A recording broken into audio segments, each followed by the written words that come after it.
ඊයේ මම ටිකක් උදෙන්ම ගියා නුවර ගියේ හොරණ ඉඳන් නුවර යන බස් එකක් තියෙනවා කිරිඳිවැල හරහා යන උදේ පාන්දර 5:20ට කිරිඳිවැලෙන් යන බස් එකක්.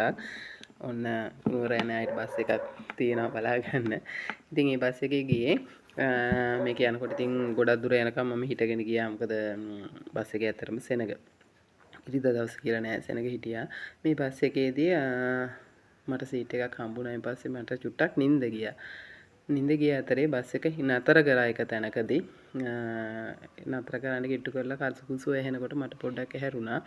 එතකොට මට පිටිපස්සේ සීට් එකේ හිටපු පොඩි දරුවෙක් සාමාන්‍යයෙන් අවුරුදු 18ක 20ක විතර පොඩි දරුවෙක් එයාට යම් අපහසුතාවයක් ඇති වෙලා එතන හිටපු මැදි වයසේ නෝන කෙනෙකුට පණිවිඩය කියලා තියෙනවා.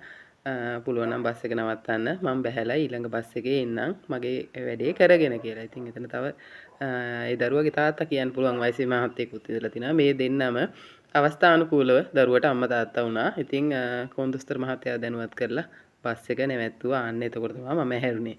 ඉතින් ඒ වෙලාවේ කොන්දොස්තර මහත්තයාටත් රියදුරු මහත්තයාටත් තිබ්බා මේ දරුවව එතන දාලා යන්න.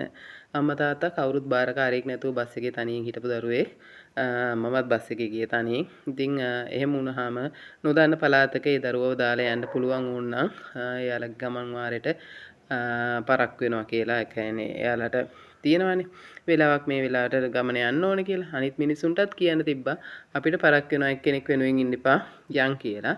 නමුත් එහෙම නෑ. හැමෝම ඒ දරුවා වෙනුවෙන් නිශ්ශබ්දව හිටියා. ඒ දරුවගේ අවශ්‍ය කටයුතු වලට කොන්දොස්තර මහත්තයා පෞද්ගලිකව මැදිහත් වෙලා අවශ්‍ය කටයුතු සලසලා දුන්නා.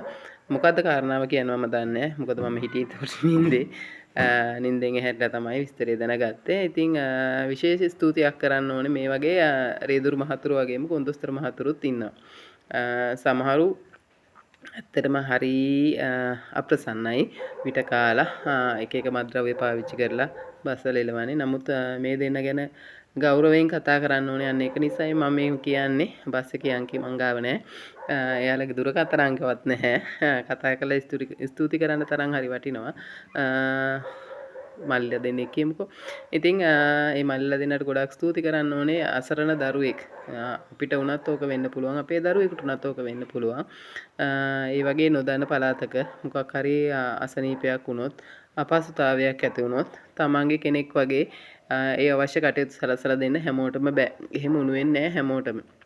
ඒ අවස්ථානුකූලව රියදුරු මහත්තයා කොන්දොස්තර මහත්තයා වගේම බස් එකේ හිටපු අනිත් මගීන්ටත් ගොඩක් ස්තුතිවන්ත වෙන්න ඕනේ ඒ දරුවා වෙනුවෙන් නිශ්ශබ්දව ඉවසගෙන හිටියට. ඉතින් ඒ දරුවත් නුවරට යනකම්ම ගියා. එතනින් එහාට කොහෙ ගියාද කියන්න දන්නේ නැහැ. අපි හැමෝම විසිරලා යන කට්ටිය නිසා. ඉතින් මම එතනින් එහාට පූජා පිටියට ගිහිල්ලා පුංචි කාලේ මම බලාගත්ත ඇන්ටිව බලලා එන්න තමයි මම හදිසියෙ කලබලේ ගියේ තනියෙන්. ගිහිල්ලා පොඩ්ඩක් ඇවිදලා කරලා යාලත් එක්ක ඉඳලා ආවා. ඉතින් එනකොට මට මේ බස් එක මග ඇරුණා. නමුත් ඉතින් වටයක් ගහලා බස් දෙක තුනක ආවා. ඉතින් ඔයාලගේ පළාත්වලත් ඇති මේ වගේ දුර ගමන් බස් ඒවා. ඒව ගැනත් පොඩ්ඩක් පුළුවන් නම් කමෙන්ට් එකක් විදිහට දාගෙන යන්න. ඉස්සර තිබ්බේ කොළඹ නුවර බස්, කොළඹ මාතර බස් ඔය වගේ දැන් අපේ වගේ පළාත් හරහා යන බස් ඉස්සර තිබ්බේ නැහැ. නමුත් දැන් ඇත්තටම හරියට මේ ඒ වගේ බස් තියෙනවා. කියන්නේ අර දෙතුන් පොලකින් නැවතිලා යන වට වැඩිය තනි බස් එක යන්න පුළුවන් බස් වාර දාලා තියෙනවා. එක එක ඩිපෝ වලින් ප්‍රයිවට් අංශයෙන් වගේම අන්න ඒ වගේ බස් සේවාවල් තියෙනවා නම් ඒ ගැනත් මේක පෝස්ට් එකේ යටින් පොඩ්ඩක් කමෙන්ට් එකක් දාගෙන යන්න. නොදන්න අයට දැනගන්න. මම දැනගත්ත ටිකත් chart එකක් විදිහට මට ෆොටෝ එකක් හම්බුණා.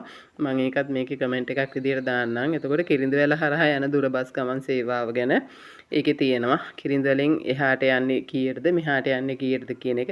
කිරිඳිවැලෙන් බස් එකේ හිට මෙහෙට යන වෙලාව විතරයි ඒකේ තියෙන්නේ. ඉතින් ඔයාලට පුළුවන් මේ බස් ඔයාලගේ ගමන් අවශ්‍යතාවය සඳහා සම්බන්ධ කරගන්න. ඉතින් විශේෂයෙන්ම කතා කරේ කොන්දොස්තර මහත්තයා ගැනයි රියදුරු මහත්තයා ගැනයි. ඇත්තටම ඔය දෙන්නට ගොඩක් ස්තුතියි. අසරණ දරුවෙක් විශේෂයෙන් ගෑනු දරුවෙක් නොදන්න පළාතක අසරණ නොකර එයාගේ අවශ්‍යතාවය වෙනුවෙන් ඔයාලගේ කාලේ කැප කරපු එකට ගොඩක්ම ස්තුතියි. එහෙනම් ඔයාලට සුබ දවසක්.